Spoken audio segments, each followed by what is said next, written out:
അടുത്തായിട്ട് നമുക്ക് താപനിലയങ്ങളെ കുറിച്ചാണ് പഠിക്കാനുള്ളത്. അപ്പൊ അതിൽ ആദ്യത്തെ ചോദ്യം വരുന്നത് എങ്ങനെയാന്ന് വെച്ചാൽ, ഇന്ത്യയിൽ ഏറ്റവും കൂടുതൽ വൈദ്യുതി ഉൽപ്പാദിപ്പിക്കുന്നത് ഏത് മേഖലയിൽ നിന്നാണ്? നമ്മളെ ചോദ്യം ഉള്ളത്. ഇന്ത്യയിൽ ഏറ്റവും കൂടുതൽ വൈദ്യുതി ഉൽപ്പാദിപ്പിക്കുന്നത് താപനിലയങ്ങളിൽ നിന്നാണ്. കേരളത്തിലാണെങ്കിൽ ജലവൈദ്യുത നിലയങ്ങളിൽ നിന്നാണ് ഏറ്റവും കൂടുതൽ വൈദ്യുതി ഉൽപ്പാദിപ്പിക്കുന്നത്. മാറിപ്പോരുത്. ഇന്ത്യയിലാണെങ്കിൽ ഏതാണ്? താപനിലയങ്ങളിൽ നിന്നാണ് ഏറ്റവും കൂടുതൽ. കേരളത്തിലാണെങ്കിൽ ജലവൈദ്യുതി നിലയങ്ങളിലാണ് ഏറ്റവും കൂടുതലാണെങ്കിൽ. താപനിലയങ്ങളിൽ ഉപയോഗിക്കുന്ന ഏറ്റവും പ്രധാനപ്പെട്ട ഇന്ധനമാണെങ്കിൽ ഒന്ന് കൽക്കരി വരുന്നുണ്ട്, രണ്ടാണെങ്കിൽ ഡീസൽ വരുന്നുണ്ട്, മൂന്നാണെങ്കിൽ പ്രകൃതിവാതകം. ഇതാണ് പ്രകൃതിവാതകം വരുന്നുണ്ട് മൂന്നാണെങ്കിൽ. അപ്പോൾ പ്രധാനമായിട്ടും എന്തൊക്കെയാണ്? കൽക്കരി, ഡീസൽ, പ്രകൃതിവാതകം, ഇതൊക്കെയാണ് പ്രധാനമായിട്ടും ഒരു താപനിലയങ്ങളിൽ ഉപയോഗിക്കുന്നത്. നമുക്കിനി അറിയാൻ പറ്റും താപനിലയങ്ങൾ പ്രവർത്തിക്കുന്നത് ആരുടെ കീഴിലാണ്. അവിടെ നമ്മൾ നേരത്തെ പറഞ്ഞിട്ടുണ്ടായിരുന്നു, ആണവ നിലയമാണെങ്കിൽ NPCILന്റെ കീഴിലാണ്. ഇവിടെ ആണെങ്കിൽ ഏതാണ്? NTPCയുടെ കീഴിലാണ്. NTPC ആരംഭിച്ച വർഷം 975-ലാണ്. ഹെഡ് ക്വാർട്ടേഴ്സ് ആണെങ്കിൽ ഡൽഹിയാണ് ഇതിന്റെ ആസ്ഥാനമാണെങ്കിൽ. ഓക്കെ, അപ്പം നാഷണൽ തെർമൽ പവർ കോർപ്പറേഷൻ ആണ് NTPC ആണെങ്കിൽ. അപ്പം താപനിലയങ്ങൾ പ്രവർത്തിക്കുന്നത് NTPCയുടെ കീഴിലാണ്. 1975 ആരംഭിച്ചു. ഹെഡ് ക്വാർട്ടേഴ്സ് എവിടെയാണ്? ഡൽഹിയാണെന്നുള്ള കാര്യം നമ്മൾ മനസ്സിലാക്കി വെക്കാം. അപ്പം NTPCയുടെ കേസ് നമുക്ക് കിട്ടിക്കഴിഞ്ഞു. ഇനി നമുക്ക് നോക്കി വെക്കാം, ഏറ്റവും കൂടുതൽ താപവൈദ്യുതി ഉപയോഗിക്കുന്നത് അല്ലെങ്കിൽ ഉൽപ്പാദിപ്പിക്കുന്നത് ഏത് സംസ്ഥാനത്താണ്? മഹാരാഷ്ട്രയിലാണ് എന്താ ഏറ്റവും കൂടുതൽ താപവൈദ്യുതി ആണെങ്കിൽ ഉൽപ്പാദിപ്പിക്കുന്നത്. ഓക്കെ, ഉപയോഗിക്കുന്നതാണെങ്കിൽ ഇവിടെ തന്നെയാണ്, മഹാരാഷ്ട്രയിൽ തന്നെയാണ്. അപ്പോൾ ഈ കാര്യം ഒന്ന് മനസ്സിലാക്കി വെക്കാം. നമ്മൾ ഇനി കൽക്കരിയുടെ ബേസിൽ നോക്കുകയാണെങ്കിൽ, കൽക്കരിൻ്റെ ക്വാളിറ്റിയുടെ ബേസിൽ നമ്മൾ 4 ആയിട്ട് ഡിവൈഡ് ചെയ്യാറുണ്ട്. ഏതൊക്കെയാണ് 4ആണെങ്കിൽ? ഒന്ന് ആന്ത്രസൈറ്റ്, രണ്ടാണെങ്കിൽ ബിറ്റുമൈറ്റ്, മൂന്നാണെങ്കിൽ ലിഗ്നൈറ്റ്, നാലാണെങ്കിൽ പീറ്റ്. ആണെങ്കിൽ ഏതാണ്? പീറ്റ്. അപ്പൊ ആന്ത്രസൈറ്റ് എന്ന് വെച്ചാൽ എന്താണ്? ഹൈ ക്വാളിറ്റി കോളാണ്. എന്താ? ആന്ത്രസൈറ്റ് ആണെങ്കിൽ ഹൈ ക്വാളിറ്റി, ഏറ്റവും ക്വാളിറ്റി കൂടുതലാണ്. അതിന് മറ്റൊരു പേര് കൂടി ഉണ്ടായിരുന്നു, ഹാർഡ് കോൾ എന്ന പേരിൽ അറിയപ്പെട്ടു. എന്താണ്? Hard coal. ഓക്കെ, കട്ടിയുള്ള ഹാർഡ് കോൾ എന്ന പേരിൽ അറിയപ്പെട്ടതും ഏത് തന്നെയാണ്? ആന്ത്രസൈറ്റ് ആണ്. എന്താണ്? Hard coal. ക്ലിയർ അല്ലേ? Hard coal. ബിറ്റുമൈറ്റ് ആണെങ്കിൽ നമുക്ക് ഇന്ത്യയിൽ ഏറ്റവും കൂടുതൽ അവൈലബിൾ ആയിട്ടുള്ളത് ഏത് കൽക്കരിയാണ് ചോദിച്ചാൽ ബിറ്റുമൈറ്റ് ആണ്. Mostly available in our nature. അതുകൂടി ചോദിച്ചാൽ അറ്റ്മോസ്ഫിയറിൽ ഏറ്റവും കൂടുതൽ നമുക്ക് അവൈലബിൾ ആയിട്ടുള്ളതും ഏത് തന്നെയാണ്? ബിറ്റുമൈറ്റ് ആണ് മോസ്റ്റ്ലി അവൈലബിൾ ആണെങ്കിൽ. ലിഗ്നൈറ്റ് ആണെങ്കിൽ എന്താണ്? തവിട്ട് കൽക്കരി, ബ്രൗൺ കോള്. എന്താണ്? ബ്രൗൺ കോളാണ്. ബ്രൗൺ കോൾ എന്ന പേരിൽ അറിയപ്പെടുന്നത് ഏതാണ്? ലിഗ്നൈറ്റ് ആണ്. പീറ്റ് ആണെങ്കിൽ എന്താണ്? വെരി ലോ ക്വാളിറ്റി കോളിന് അറിയപ്പെടുന്ന പേരാണ് എന്താ? പീറ്റ്. മനസ്സിലാക്കി വെക്കുക. ഹൈ ക്വാളിറ്റി കോള് ആന്ത്രസൈറ്റ് ആണ്. അതിന് ഹാർഡ് കോൾ എന്ന പേരിൽ അറിയപ്പെടുന്നു. ഇന്ത്യയിൽ ഏറ്റവും കൂടുതൽ അല്ലെങ്കിൽ അറ്റ്മോസ്ഫിയറിൽ ഏറ്റവും കൂടുതൽ കാണപ്പെടുന്നത് ബിറ്റുമൈറ്റ് ആണ്. ലിഗ്നൈറ്റിന് അറിയപ്പെടുന്നത് ബ്രൗൺ കോൾ എന്ന പേരിൽ അറിയപ്പെടുന്നു. പീറ്റ് ആണെങ്കിൽ ലോ ക്വാളിറ്റി കോൾ എന്നറിയപ്പെടുന്നു. നമ്മളൊരു കാര്യം മനസ്സിലാക്കി വെക്കുക. എന്താണെന്ന് വെച്ചാൽ, ഇപ്പോൾ ഇവിടെ ഒരു മണ്ണ് എടുക്കുകയാണെങ്കിൽ, ഇപ്പം നമ്മളെ നിലം എടുക്കുകയാണെങ്കിൽ, മണ്ണ് ഇവിടെ എടുക്കുകയാണെങ്കിൽ എന്താണ്? നമ്മളെ എർത്ത്, ക്ലിയർ മണ്ണ് വരുന്നത്. ഇതിന് തൊട്ട് താഴെ വരുന്നത് ഏത് കൽക്കരിയാണ് ചോദിച്ചിട്ടുണ്ടെങ്കിൽ നമ്മൾ മനസ്സിലാക്കണം, ഏതാണ്? പീറ്റ്. ഇതാണ് പീറ്റ്, ലിഗ്നൈറ്റ്, ബിറ്റുമൈറ്റ്, ആന്ത്രസൈറ്റ്. ഏറ്റവും അടിയിൽ നിന്നാണ് നമുക്ക് എന്താ? നല്ല ക്വാളിറ്റി ഉള്ള കോൾ ലഭിക്കുന്നത് അല്ലേ? അപ്പോൾ എന്താണെന്ന് വെച്ചാൽ, ഒരു കോളിൻ്റെ ക്വാളിറ്റിയുടെ മെയിനായിട്ട് ഡിപ്പെൻഡ് ചെയ്യുന്നത് അതിൻ്റെ ടെമ്പറേച്ചറും പ്രഷറിൻ്റെയും വേരിയേഷൻ കാര്യങ്ങളൊക്കെയാണ് ഡിപ്പെൻഡ് ചെയ്യുന്നത്. അപ്പോൾ ഇതിന് തൊട്ട് താഴെ വരുന്നത് പീറ്റാണ്. ഇതിനാരും ഡിപ്പെൻഡ് ചെയ്യുന്നില്ല, പീറ്റാരും ഡിപ്പെൻഡ് ചെയ്യുന്നില്ല. ഓക്കെ, പീറ്റിൻ്റെ തൊട്ടടിയിൽ വരുന്നത് എന്താണ്? ലിഗ്നൈറ്റ്. ലിഗ്നൈറ്റ് പീറ്റിൻ്റെ താഴെ ആയതുകൊണ്ട് ഇവിടെ ഒരു പ്രഷർ നമുക്ക് ഫീൽ ചെയ്യാറുണ്ട്, ടെമ്പറേച്ചർ വേരിയേഷൻ വരാറുണ്ട്. അപ്പോൾ ക്വാളിറ്റി എന്താണ്? കുറച്ച് വ്യത്യാസം വരും. അടുത്താണ് ബിറ്റുമൈറ്റ്. ബിറ്റുമൈറ്റിൻ്റെ മുകളിൽ ആരുണ്ട്? ലിഗ്നൈറ്റും ഉണ്ട്, പീറ്റും ഉണ്ട്. അപ്പോൾ വീണ്ടും എന്താണ്? പ്രഷർ കൂടുതലായിട്ട് വരുന്നുണ്ട്. ക്ലിയർ അല്ലേ? വേരിയേഷൻ വരുന്നുണ്ട് ടെമ്പറേച്ചർ. ആന്ത്രസൈറ്റിൻ്റെ മുകളിലാണ് ഇവരെല്ലാവരും ഉള്ളത്. ക്ലിയർ അല്ലേ? അപ്പം മോസ്റ്റ് പ്രഷർ ആർക്ക് ലഭിക്കുന്നത്? ഈ അറ്റ്മോസ്ഫിയർ, ഈ ആന്ത്രസൈറ്റിലാണ്. അപ്പോൾ ഏറ്റവും താഴെയുള്ള ആൾക്കാണ് എന്താണ്? ക്വാളിറ്റി ഏറ്റവും കൂടുതൽ. അത് നമ്മൾ മനസ്സിലാക്കി വെക്കുക. ക്ലിയർ അല്ലേ? ഓക്കെ, അപ്പോൾ ഓർഡർ ചോദിക്കുകയാണെങ്കിൽ ഇൻക്രീസിങ് ഓർഡർ ചോദിക്കാറുണ്ട്. അപ്പോൾ എ കഴിഞ്ഞിട്ടാണ് എന്താണ്? നമ്മൾ ആൽഫബറ്റിക് ഓർഡർ നോക്കുകയാണെങ്കിൽ എ കഴിഞ്ഞിട്ടാണ് ബി വരുന്നത്, ബി കഴിഞ്ഞിട്ടാണ് എൽ വരുന്നത്, എൽ കഴിഞ്ഞിട്ടാണ് പി വരുന്നത്. അങ്ങനെ ആലോചിച്ച് വെച്ചാൽ മതി. ഓക്കെ, ആന്ത്രസൈറ്റ്, ബിറ്റുമൈറ്റ്, ലിഗ്നൈറ്റ്, പീറ്റ്, ആ ഓർഡർ തന്നെ ചോദിച്ചിട്ടുണ്ട്. ഓക്കെ, ക്വാളിറ്റിയുടെ ഓർഡർ എന്താണ്? തിരിച്ചും ഇൻക്രീസിങ് ഓർഡർ ചോദിക്കാം, ഡിക്രീസിങ് ഓർഡർ ചോദിക്കാം, അസെൻഡിങ് ഡിസെൻഡിങ് എന്നൊക്കെ നമുക്ക് ചോദിക്കാറുണ്ട്. ക്ലിയർ അല്ലേ? അപ്പോൾ ആ രീതി എങ്ങനെ ചോദിക്കുകയാണെങ്കിൽ നമുക്ക് എന്താണ്? എഴുതാൻ കഴിയണം. ക്ലിയർ അല്ലേ? അത് ബ്രൗൺ കോൾ ഏതാ ചോദിച്ചിട്ടുണ്ട്? ലിഗ്നൈറ്റ് ആണ്. എന്താ? ബ്രൗൺ കോൾ ആണെങ്കിൽ. അപ്പോൾ ഇത്രയും കാര്യം നമുക്ക് കിട്ടിക്കഴിഞ്ഞു. ക്ലിയർ അല്ലേ? നമുക്കിനി ഇന്ത്യയിലെ ആദ്യത്തെ താപനിലയം ഏതാ ചോദിച്ചിട്ടുണ്ടെങ്കിൽ പറയാൻ പറ്റണം, ഇന്ത്യയിലെ ആദ്യത്തെ താപനിലയമാണെങ്കിൽ ഏതാണ്? നമ്മുടെ PSCയുടെ ആൻസർ പ്രകാരം ഏതാ? നെയ്വേലിയാണ്. തമിഴ്നാടുള്ള നെയ്വേലിയാണ് എന്താ ഇന്ത്യയിലെ ആദ്യത്തെ ആണെങ്കിൽ ഏതാണ്? നെയ്വേലിയാണ്. നെയ്വേലി താപനിലയം formed with the help of Neyveli ആണെങ്കിൽ താപനിലയം രൂപീകരിച്ചത് ഏത് രാജ്യത്തിന്റെ സഹായത്തോടു കൂടിയാണ്? റഷ്യയുടെ സഹായത്തോടു കൂടിയാണ് നെയ്വേലി താപനിലയമാണെങ്കിൽ രൂപീകരിച്ചിട്ടുണ്ടായിരുന്നത്. ക്ലിയർ അല്ലേ? അപ്പോൾ നമ്മൾ അതിന് മുമ്പ് ശരിക്കും എന്താണ് ഹുസൈൻ സാഗർ ഒക്കെ 920 തന്നെ ഉണ്ട്. നെയ്വേലി 32 കൂടിയൊക്കെ വരുന്നത്. പക്ഷെ നമ്മൾ PSCയുടെ ആൻസർ എന്താണ്? നെയ്വേലിയാണ്. എന്താണ് ഇന്ത്യയിലെ ആദ്യത്തെ താപനിലയമാണെങ്കിൽ നെയ്വേലിയാണ്. ഓക്കെ. രണ്ടാമത്തെ അല്ല, ഏറ്റവും വലുതാണെങ്കിൽ ഏതാണ്? വിന്ധ്യാചൽ. വിന്ധ്യാചലാണ് എന്താ ഏറ്റവും വലുതാണെങ്കിൽ ഏതാണ്? വിന്ധ്യാചൽ. ഓക്കെ, മധ്യപ്രദേശാണ്. 4760 മെഗാവാട്ടാണ് ഇതിന്റെ കപ്പാസിറ്റി. അതൊരു പഠിച്ചു വെക്കാം. അപ്പൊ വിന്ധ്യാചലാണെങ്കിൽ എവിടെയാണ്? മധ്യപ്രദേശാണ്. എന്താ വിന്ധ്യാചലാണെങ്കിൽ 4760 മെഗാവാട്ടാണ് ഇതിന്റെ കപ്പാസിറ്റി നമുക്ക് വരുന്നത്. അപ്പൊ നമ്മൾ മനസ്സിലാക്കേണ്ട കാര്യം എന്താണെന്ന് വെച്ചിട്ടുണ്ടെങ്കിൽ നമുക്ക് ഓൾറെഡി അറിയാം. അപ്പൊ ഇത് ഏറ്റവും വലുതായതുകൊണ്ട് മെഗാവാട്ട് നമ്മൾ പറഞ്ഞു. മെഗാവാട്ട് എന്താ ഈ മെഗാവാട്ട് എന്ന് വെച്ചിട്ടുണ്ടെങ്കിൽ നമ്മൾ എക്സാമ്പിൾക്ക് ഫിസിക്സിലൊക്കെ ചോദിക്കാറുണ്ട് megawatt, kilo watt or what, അല്ലെങ്കിൽ കിലോ വാട്ട് ഹവർ, അങ്ങനെ നമ്മൾ ചോദിക്കാറുണ്ട് അല്ലേ. മെഗാവാട്ട് എന്ന് വെച്ചിട്ടുണ്ടെങ്കിൽ എന്താ? ശരിക്കും വൈദ്യുതിയുടെ ഉൽപാദനത്തിന്റെ യൂണിറ്റ് അറിയപ്പെടുന്ന പേരാണ് എന്താ? മെഗാവാട്ട്. വൈദ്യുതിയുടെ ഉൽപാദനത്തിന്റെ യൂണിറ്റ് അറിയപ്പെടുന്ന പേരാണ് എന്താ? മെഗാവാട്ട് ആണെങ്കിൽ ഉൽപ്പാദിപ്പിക്കുക. ഓക്കെ, ജനറേറ്റിംഗ് സ്റ്റേഷനകത്തൊക്കെ ഇപ്പം നമ്മൾ ഡീസൽ പ്ലാന്റുകൾ കേട്ടിട്ടുണ്ട്, അതുപോലെ കക്കയം പ്രൊജക്റ്റുകൾ കേട്ടിട്ടുണ്ട്, ഇടുക്കി പ്ലാന്റ് ഒക്കെ ഉണ്ട്. അപ്പോൾ ഇവിടെയൊക്കെ വരികയാണെങ്കിൽ എന്താ? ജലത്തിന്റെ ഉൽപാദനം അല്ലെങ്കിൽ വൈദ്യുതിയുടെ ഉൽപാദനത്തിന്റെ യൂണിറ്റ് ആണ് എന്താ? മെഗാവാട്ട്, MW ആണെങ്കിൽ. ഇനി കിലോ വാട്ട് അല്ലെങ്കിൽ വാട്ട് എന്ന് വെച്ചാൽ എന്താ? നമ്മൾ ഏതൊരു ഉൽപ്പന്നം എടുക്കുകയാണെങ്കിലും ഒരു പ്രൊഡക്റ്റ് എടുക്കുകയാണെങ്കിലും അതിന് നെയിം പ്ലേറ്റ് ഉണ്ടാവും അല്ലേ. ആ നെയിം പ്ലേറ്റിനകത്ത് അവിടെ എഴുതിയിട്ടുണ്ടാവും ഇത്ര വാട്ട്സ് അല്ലെങ്കിൽ ഇത്ര കിലോ വാട്ട് എന്നൊക്കെ നമ്മളൊക്കെ എഴുതിയിട്ടുണ്ടാവും. ഒരു മോട്ടർ എടുക്കുകയാണെങ്കിലും ഒരു ഫാൻ എടുക്കുകയാണെങ്കിലും ഒരു ലൈറ്റ് എടുക്കുകയാണെങ്കിലും മിക്സി എടുക്കുകയാണെങ്കിലും ഫ്രിഡ്ജ് എടുക്കുകയാണെങ്കിലും എല്ലാത്തിനും മേലെ ഉണ്ടാവും അല്ലേ. അപ്പോൾ ഒരു സപ്പോസ് നമ്മളൊന്ന് ആലോചിച്ച് നോക്കാം. അപ്പോൾ കിലോ വാട്ട് വാട്ട് തമ്മിലുള്ള ബന്ധം എന്താണ്? 1000 വാട്ട് എന്ന് പറയുന്നതാണ് എന്താ? ഒരു കിലോ വാട്ട്. അതുകൂടി നമ്മൾ ചോദിക്കാറുണ്ട് കേട്ടോ. ഓക്കെ, അപ്പോൾ 1000 വാട്ട്സ് എന്താണ്? 1000 വാട്ട്സ് ഈക്വൽ ടു 1 കിലോ വാട്ട് എന്നുള്ള കാര്യം ആ ഒരു കൺസെപ്റ്റ് കൂടെ ഒന്ന് അറിഞ്ഞിരിക്കാം. ഓക്കെ, അപ്പോൾ നമ്മളൊരു കടയിലൊക്കെ ചെന്നിട്ട് നമ്മൾ ബൾബ് കാര്യങ്ങളൊക്കെ വാങ്ങിക്കാറുണ്ട്, ട്യൂബൊക്കെ വാങ്ങിക്കാറുണ്ട് അല്ലേ, അല്ലെങ്കിൽ CFL ഒക്കെ വാങ്ങിക്കാറുണ്ട്. നമ്മൾ ചോദിക്കുക എങ്ങനെയാണ്? ഇത്ര വാട്ട്സ് അല്ലെ 10 വാട്ട്സിൻ്റെ CFL, 15 വാട്ട്സിൻ്റെ CFL നമ്മൾ ചോദിക്കാറുണ്ട് അല്ലേ. അപ്പോൾ ഈ വാട്ട്സ് കൊണ്ട് ഉദ്ദേശിക്കുന്നത് എന്താണ്? ഇതിൻ്റെ റേറ്റിങ്ങിനെ ഉദ്ദേശിക്കുന്നത്. റേറ്റിംഗ്. അപ്പോൾ റേറ്റിംഗ് ഓഫ് എ ഇൻസ്ട്രുമെൻ്റ് ആണ് ഡിനോട്ട് ചെയ്യുന്നത് എന്താണ്? വാട്ട്സ് അല്ലെങ്കിൽ കിലോ വാട്ട് ആണെങ്കിൽ റേറ്റിംഗ് ആണ്.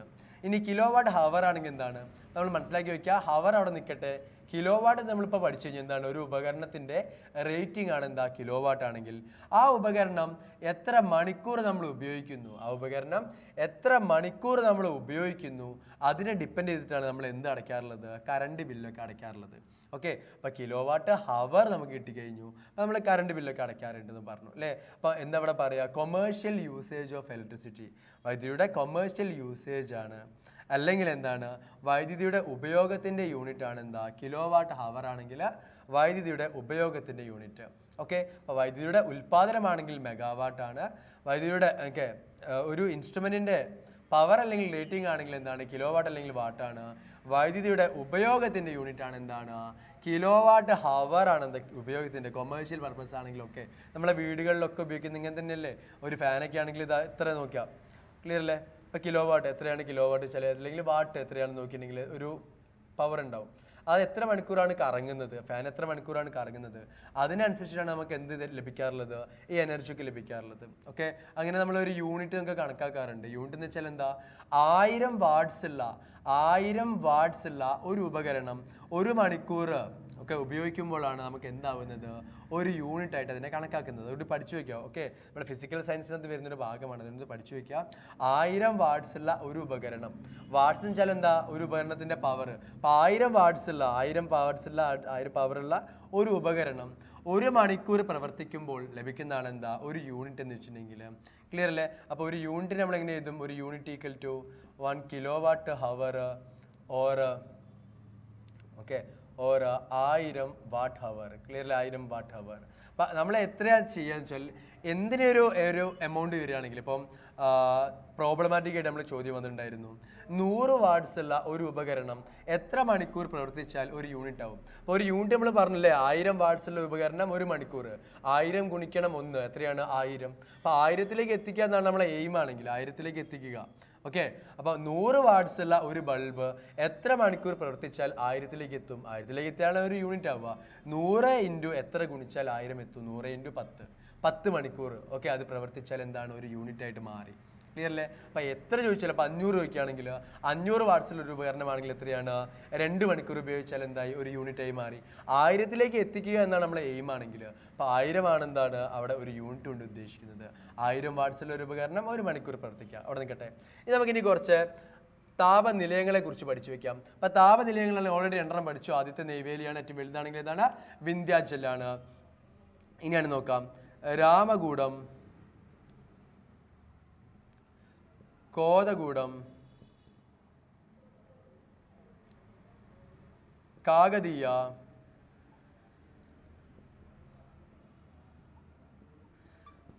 താൽച്ചർ, ജാർസുഗുഡ, സിംഗ്രൗലി,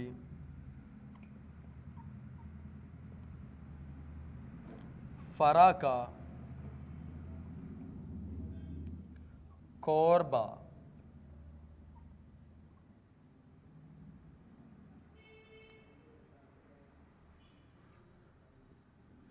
മുന്ദ്ര.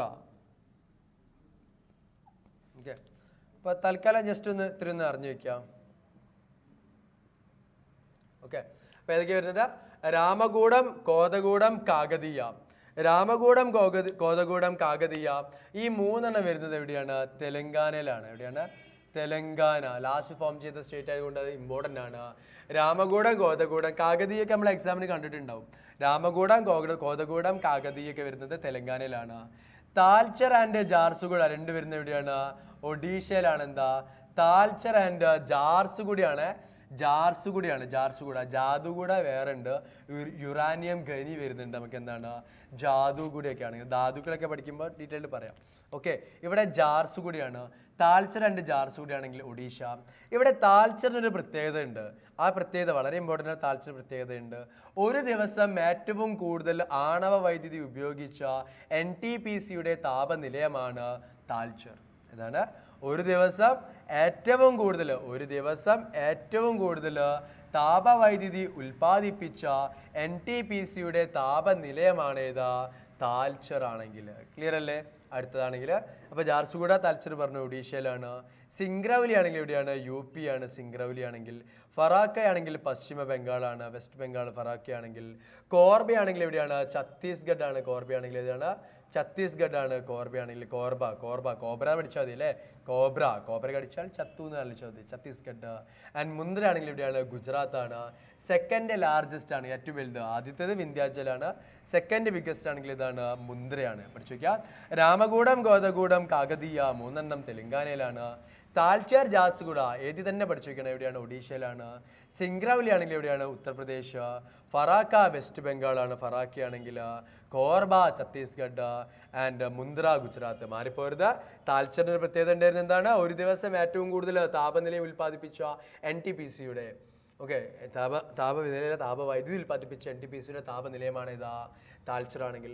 ഇനി ചെറിയ കൺഫ്യൂസിങ് ആയിട്ടുള്ള 2 കാര്യം പറഞ്ഞുതരാം. കൺഫ്യൂസിങ് ഒന്നാണെങ്കിൽ, ഫസ്റ്റ് ഓഫ് ഓൾ ഒന്ന് നമ്മളെ ഗുരുനാനാക്ക് താപനിലയം. രണ്ടാണെങ്കിൽ ഗുരു ഗോബിന്ദ് സിംഗ്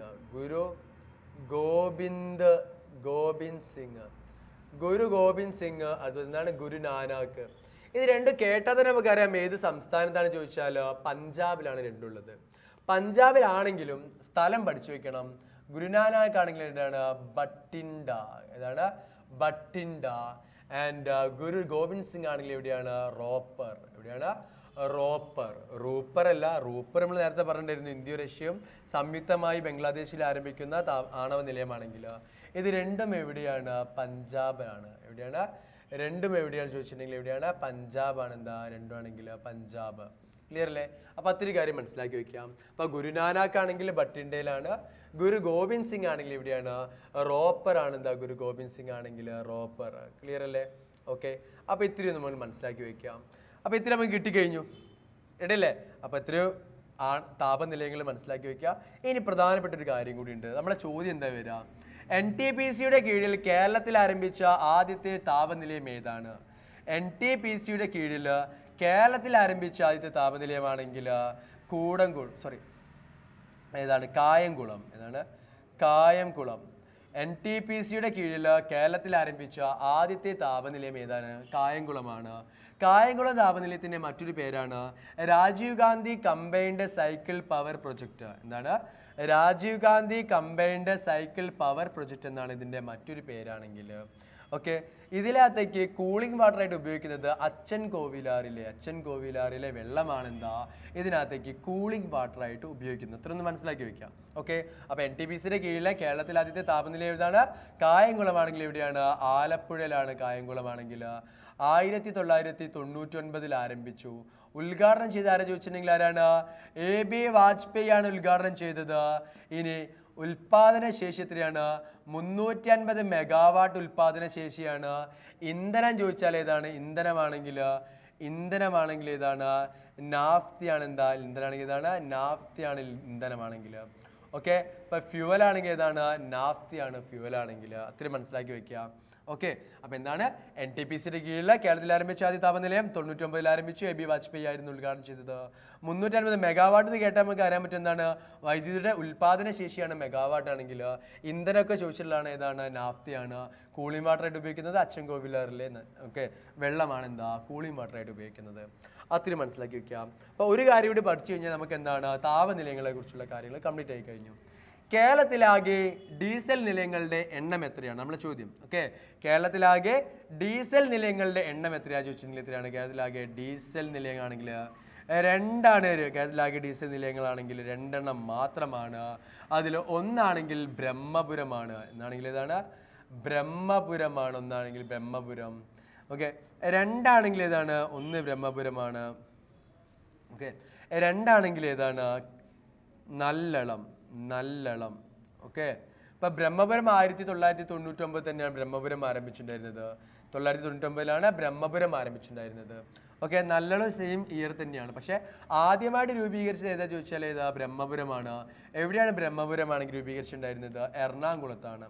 ബ്രഹ്മപുരം എറണാകുളമാണ്. നമ്മൾ എവിടെയാണ്? ടെക്നോ പാർക്കിൻ്റെ ഒക്കെ അടുത്തായിട്ട് കാണാൻ പറ്റും. ഓക്കെ, അതാണെങ്കിൽ നല്ലള രണ്ടാമത്തെ ആണെങ്കിൽ എവിടെയാണ്? നല്ലളമാണെങ്കിൽ കോഴിക്കോടാണ്. നല്ലളമാണെങ്കിൽ ഓക്കെ, ക്ലിയർ അല്ലേ?